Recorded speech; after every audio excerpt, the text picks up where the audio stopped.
Halo guys, assalamualaikum warahmatullahi wabarakatuh. Terima kasih yang udah stay lagi channel Yati Sam Official guys. Semoga langsung sehat, berkabar kalau untuk kita semuanya. Gimana kabar kalian? Kayak Sam habis pulang dari pasar guys. Kayak Sam itu panas ya guys ya. Sekarang itu 34 derajat. Indonesia aja 32 derajat guys. Hong Kong udah ngalahin Indonesia nih panasnya. Masya Allah ya guys ya. Tetap bersyukur. Ayo, Yampuy. Cheers. Kayak Sam nggak ngopi. Iya. Alhamdulillah segar. Teman-teman kita yang sakit ya guys ya, Allah sehatkan. Yang masih berjuang menghadapi kolektor, semoga Allah kuatkan. Yang masih kesulitan beradaptasi dengan majikan nih, teman-teman kita yang masih potongan, semoga Allah kuatkan juga. Ayo kalian pengen apa guys? Ayo doa-doa dalam hati kalian, amin. Semoga ijabah ya guys ya semua hajat-hajat kita, amin ya rabbal alamin. Lucu guys tadi itu ya, tadi pagi tuh ada yang chat kayak Tisam, Kaisam, karena saya itu sering dengerin YouTube-nya Kaisam, jadi saya tuh mau nanya, tadi itu saya beli mie sedap. Iya, kenapa dengan mie sedap? Kaisam ada yang aneh katanya. Apa yang aneh? Di video kan guys itu mie sedap ya guys ya, bumbu-bumbunya itu. Terus ada satu bumbu di mana itu tuh bentuknya itu kayak powder, warnanya putih ya guys ya. Terus dia video kayak gitu, Kaisam ini kira-kira apa ya bumbu putihnya ini, saya takut ini. Pas videonya itu apa namanya mie sedapnya itu diliatin gitu, tenang aja nggak usah parno, itu kamu itu mie sedap rasa laksa, jadi ya wajar ada putih-putihnya, putih-putih itu powder ya, powder laksanya. Jadi Kaisam itu kasih tunjuk foto mie laksa itu ya kayak gitu, memang ada powdernya. Oh gitu ya kak, iya. Aduh kalian itu ya saking polosnya ya, tapi nggak apa-apa. Alangkah lebih baiknya kalian tanya kalau misalkan takut ya. Kaisam juga kalau misalkan kalian apa namanya chat tuh ya insya Allah ya, kalau Kaisam sempat Kaisam bales ya. Itu cuma selingan aja guys tentang keluguan teman-teman kita ya guys ya. Kita tidak bisa menyalahkan mereka, kok kalian itu on banget sih, enggak ya guys ya. Di sini kita sama-sama belajar, sepakat? Oke deh, hari ini Kaisam bahas apa? Bahas ini aja yuk, marketplace yuk. Ternyata kalian tahu nggak sih, hati-hati ya yang barangkali ditawari sebuah bisnis atau jual beli online di marketplace itu sama aja apa namanya money laundry loh guys. Kok bisa? Iya, nih ceritanya kayak gini. Pekerja migran ini dia ini mendapatkan surat tagihan dari Hang Seng, di mana surat itu dinyatakan bahwa pemilik rekening tersebut harus mengembalikan uang nasabah ini ya guys ya, senilai 13.000 dolar Hong Kong. Kaget dong, kok bisa kak? Yuk kita bahas. Pekerja migran ini bernama Mbak Sinta. Mbak Sinta ini sudah apa namanya 4 tahun di majikan ini, dan Mbak Sinta juga nyaman dengan majikan ini ya guys ya, aman gitu dengan majikan ini tuh. Nah, Mbak Sinta ini kenal satu teman di mana itu tetangga flatnya awalnya 4 tahun yang lalu, di mana temannya itu asalnya sama dari Indonesia. Kebetulan teman flatnya itu memiliki pacar orang Hong Kong. Nah, singkat cerita, di mana apa namanya temannya Mbak Sinta ini nanya, Mbak Sinta itu kan punya ATM BOC ya, boleh nggak sih saya minjem rekeningnya, pacar saya mau transfer.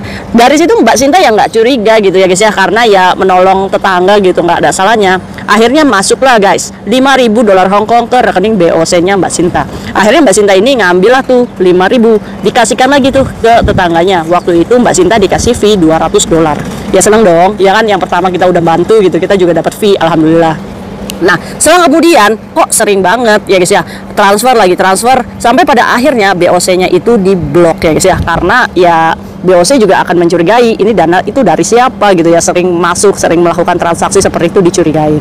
Nah, akhirnya karena di BOC itu nggak punya uang, nggak ada uangnya, maksudnya di dalam ATM-nya, akhirnya Mbak Sinta ini memutuskan untuk membuat rekening baru di Hang Seng Bank guys. Di Hang Seng Bank, tetangganya itu tahu lagi, Mbak Sinta Hang Sengnya udah bisa digunain lagi. Kan ya namanya juga ya tetangga itu kadang mulutnya comel gitu ya guys ya, BOC saya itu di blok loh. Yang Mbak Sinta ini ya nggak ada keraguan, karena di pikirannya Mbak Sinta itu ya temannya baik, sering kasih fee gitu kalau dapat transferan dari pacarnya gitu ya guys ya. Nah, akhirnya Hang Seng juga dikasihkan lagi. Akhirnya nih temennya, tetangganya ini menawarkan satu bisnis, di mana Mbak Sinta tahu nggak kenapa saya itu sering dapat duit dari pacar saya? Kenapa Mbak? Iya, karena saya itu membantu jualan pacar saya. Jadi pacarnya itu memiliki toko online guys, di mana dia ini menjual barang elektronik seperti kayak TV, kayak handphone, smartphone ya guys ya. Ya handphone sama smartphone ya sama aja ya guys ya. Jadi dia ini jualannya di marketplace ya, mungkin bagi penjual-penjual online di luar sana yang sering menggunakan marketplace itu sudah tahu ya guys ya. Jadi marketplace itu adalah sebuah pasar online terbesar di Hong Kong ya guys ya, dimana di situ kita bebas menjual. Nah kita boleh nggak Kak menjual? Ya boleh aja, tapi apa sih yang kita jual? Harga diri Kak, nggak boleh kayak gitu.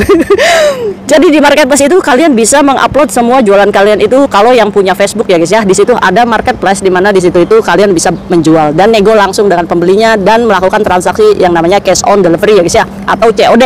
Nah di mana tuh atau di Mongkok, di mana ya mungkin yang biasa jualan online sih tahu ya guys ya, marketplace. Nah contoh barangnya itu kayak gini guys, ada 3.000, ada 10.000. Nah nominalnya kayak gini. Jadi Mbak Sinta ini ya tertarik dong ya. Toh dia juga sering ngambilin uang transferan itu 2.000, 3.000, banyak juga dapetnya. Akhirnya Mbak Sinta ini nanya-nanya tuh kepo. Ya biasa dong kayak kalian nih yang pengen punya apa namanya kerjaan sampingan, mau jual beli online, saya mau ikut jadi reseller. Nah termasuknya Mbak Sinta ini daftarlah jadi reseller tuh. Gimana caranya? Tapi saya nggak punya modal. Nggak perlu modal kok Mbak, soalnya ini nih apa namanya barangnya dari dia gitu, yang COD dia, kita cuma menerima uangnya aja katanya. Loh kok segampang itu? Iya, jadi banyak nih customernya, jadi dari Filipina juga banyak guys yang mempromosikan barangnya tersebut guys. Nah Mbak Sinta ini cuma dimintai untuk menerima pembayaran dari customer-customernya aja gitu guys. Kalau ada penjualan tuh, jadi masuknya uangnya itu ke Mbak Sinta. Jadi Mbak Sinta ini nanti setor ke bosnya. Kan secara logika ya guys ya, mungkin Mbak Sinta ini yang nggak tahu nih awalnya tentang namanya money laundry. Nah pada akhirnya oke deh kalau kayak gitu saya mau. Akhirnya ya wis, jadi rekening Hang Sengnya ini digunakan untuk transaksi jual di marketplace guys. Dimana waktu awal itu mendapatkan pembayaran atas pembelian barang itu senilai 15.000 dolar Hong Kong. Nah masuk tuh di rekeningnya, terus datang lagi masuk lagi ke rekeningnya 10.000, masuk lagi 3.000. Jadi kayak gitu guys. Jadi jualan-jualan gitu masuk semuanya ke rekening Mbak Sinta ini. Nah setelah itu si kokohnya ini ngomong, tolong ya ditransfer ke sini, tolong ya ditransfer ke sini, tolong ya ditransfer ke sini. Jadi tugasnya Mbak Sinta ini lebih tepatnya ke kurir ya guys ya, kayak kasir gitu ya, kasir aja gitu. Jadi menerima pembayaran dari penjualan online kayak gitu ya guys ya. Nah yang jualan itu ya mereka gitu. Nah akhirnya setelah melakukan transaksi tersebut, Mbak Sinta cuma dapat fee itu 200, 300. Jadi segitu aja guys, nggak ribuan gitu. Nah kasusnya itu di mana? Kasusnya di mana saat itu Hang Seng banknya itu diblokir. Ada surat yang masuk ke rumah majikan, di mana itu surat dari Hang Seng. Oh Hang Seng sih guys ya. Akhirnya pas dibuka surat itu, Mbak Sinta ini deg-deg ya. Loh, kok saya harus mengembalikan uang 13.000 kepada pemilik akun yang melaporkan rekeningnya Mbak Sinta ini penipuan atas penjualan guys. Oke, di sini kita apa namanya? Kita bahas ya guys ya. Nah setelah mendapat surat tersebut, Mbak yang itu ternyata udah nggak kerja di situ, ngilang. Terus akhirnya hubungin tuh kokohnya, ini gimana kok saya harus bayar 13.000 nih, kayak gimana? Terus udah gitu, udah nggak apa-apa nanti saya yang ngurus. Kamu ada uang berapa di situ? Punya uang berapa? Kita masukin dulu lewat cara lain. Akhirnya karena ketakutan Mbak Sinta ini ya nurut aja. Waktu itu ada gajinya dia ya guys ya, ada tabungannya dia sebesar 5.000 dan dia kirimkan itu ke kokohnya itu. Nah setelah kirimkan, kamu tahu si kokohnya itu malah ngeblok itu nomornya Mbak Sinta. Udah. Akhirnya Mbak Sinta ini yang nggak ngerti ya, awalnya nggak ngerti ini money laundry guys. Akhirnya Mbak Sinta ini ya lapor polisi dong, melakukan appointment tuh kepada polisi lewat online. Akhirnya polisi telepon lah tuh Mbak Sinta di jam 12 malam. Pada waktu itu polisi ngomong, kamu membuat laporan? Iya Pak, saya ditipu. Ini KTP-nya, yang nggak tahu ya KTP-nya ini asli atau enggak. Padahal selama transaksi bisnis Mbak Sinta ini nggak tahu tuh muka si orang Hongkongnya itu kayak gimana. Cuma dikasih KTP Hongkong yang nggak tahu ya, patut diduga itu KTP palsu ya guys ya. Diserahkan semua ke polisi. Terus apa namanya sama bukti transferan dia ke orang tersebut, orang Hongkong tersebut, nomor handphonenya juga sudah dikasihkan semua. Terus polisinya nanya, ini masalahnya gimana? Masalahnya seperti ini. Polisinya ngomong kayak gini, ya oke, kalau kayak gitu laporan kamu saya terima, tapi kamu juga saya proses katanya. Loh, shock Mbak Sinta, loh kenapa saya jadi ikut diproses? Iya, karena kamu diduga pemain money laundry katanya guys. Loh kok bisa? Nah, ini jadi timbul pertanyaan, kenapa Mbak Sinta itu nggak kayak teman-teman kita yang lain yang dijemput polisi langsung gitu?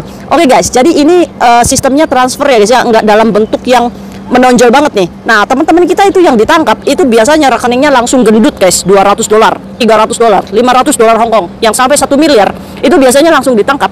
Tapi karena sistem kerjanya Mbak Sinta ini nerimanya 10.000, 15.000, 3.000, ini kan dari penjualan barang itu ya guys ya. Diduga barang tersebut palsu, diduga barang tersebut adalah curian, diduga barang tersebut adalah black market yang dilarang oleh pemerintah Hong Kong. Itu sama saja menjual barang-barang tersebut, uang yang ngalir di rekeningnya Mbak Sinta, dan itu termasuknya money laundry ya guys ya. Iya dong, menipu-menipu. Karena apa? Karena sudah ada laporan nih orangnya kalau dirugikan dengan transfer ke rekeningnya Mbak Sinta. Oke, siapa biang kadalnya? Biang kadalnya adalah teman kita yang satu Indonesia, perempuan juga, yang mengatakan mengajak semua bisnis emprut ya guys ya. Ini Khayatisam itu greget. Kenapa ya? Khayatisam itu speak up tuh teman kita yang mengajaki untuk kamu buat deh rekening BOC, kamu buat deh rekening Hang Seng gitu ya. Sampai dia itu chat Khayatisam, Khayatisam itu nggak balas. Untung aja Khayatisam itu nggak keluar nih singanya ya guys ya. Dia ngomong sama Khayatisam kayak gini, kenapa suara saya itu kamu upload kayak gitu? Memangnya salah? Sini Mbak, saya kasih tahu ya. Kamu itu sudah salah tapi ngeyel gitu ya. Iya kan? Kamu mau protes, suara kamu dimasukkan, untung aja saya nggak kejar kamu untuk laporkan ke polisi sebagai sindikat mengajak-ngajak pekerja migran untuk terjun ke money laundry. Kalau kamu buruk aja sendiri gitu, nggak usah ngajak teman-teman kita, ya kan? Tuh kan, Khayatisam jadi marah. Ya wis, kita minum dulu guys. Khayatisam itu benci sebenci-bencinya kalau misalkan kalian ngajak ngimi-ngimi teman kita yang butuh duit, pada ujungnya kalau dia sudah tersangkut oleh polisi, kalian malah ngeblok nomornya. Kan ya kurang diajar. Kalau misalkan kalian anak oversize atau anak luaran gitu, ya wis, nggak usah ngajak-ngajak teman-teman kita gitu. Nah ini nih teman-teman Khayatisam nih di luar sana, hati-hati, jangan pernah kamu gadaikan ATM-mu kalau misalkan kamu nggak mau tersandung dengan kasus money laundry. Nah kasusnya Mbak Sinta ini gimana? Nah endingnya gimana Kak?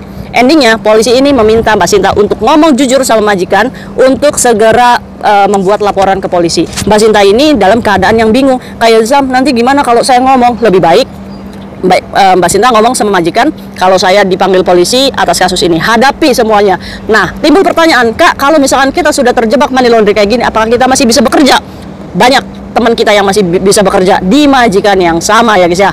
Kalau kalian pindah majikan, kemungkinan besar visa kalian bermasalah. Untuk itu jangan main-main dengan kartu BOC, Hang Seng, HSBC, apapun itu. Jangan. Kalau kalian nggak ngerti, sudah nggak usah ikut-ikutan. Hanya karena kalian diiming-imingi 2.000, kalian nggak sadar pekerjaan kalian sedang dipertaruhkan ya guys ya. Insya Allah kalau misalkan kalian kurang duit atau lagi keselak, minta sama Allah, ya Allah berikan jalan yang lain, berikan jalan yang lain. Insya Allah ada jalan. Kalaupun Allah nggak memberikan pinjaman lewat manapun, berarti kamu harus sadar, oh ya udah, berarti Allah itu mengharuskan kita untuk menghadapi ini semuanya. Iya, mau sampai kapan kalian gali lubang tutup lubang ya guys ya. Nah mungkin itu aja nih sharing Khayatisam hari ini untuk Mbak Sinta. Semoga Mbak Sinta diberikan kekuatan, keberanian ya, nggak usah takut ya Mbak, karena ngomong aja kalau polisi nanya, jelaskan apa adanya. Kalau saya itu hanya percaya sama teman saya nggak tahu kalau ini semua kasus money laundry gitu. Saya cuma dikasih duit 200, 300 udah. Nah setelah itu kalaupun sampai di persidangan, hakim itu hanya butuh pengakuan bahwa kalian itu bersalah. Iya Pak Hakim, saya salah, saya minta maaf, ketok palu tek, ya sudah, bebas. Tapi ya tetap aja kalian masih ada catatan hukum di situ ya. Hati-hati ya buat semuanya. Semoga kisahnya Mbak Sinta ini menjadikan pembelajaran kita. Barangkali kalian diimingi bisnis online di luar sana, udahlah, nggak usah bisnis, kalian kerja aja ya guys ya. Wis, gaji segitu tuh disyukuri aja.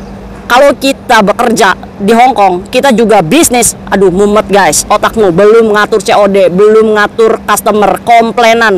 Aduh Khayatisam ini nggak sanggup guys untuk itu ya guys ya. Tapi buat kalian yang merasa mampu jualan di luar sana, ya hati-hati, jangan sampai ketangkap ya. Mungkin itu aja sharing Khayatisam hari ini, semoga bermanfaat. See you next video, bye bye. Yampuy.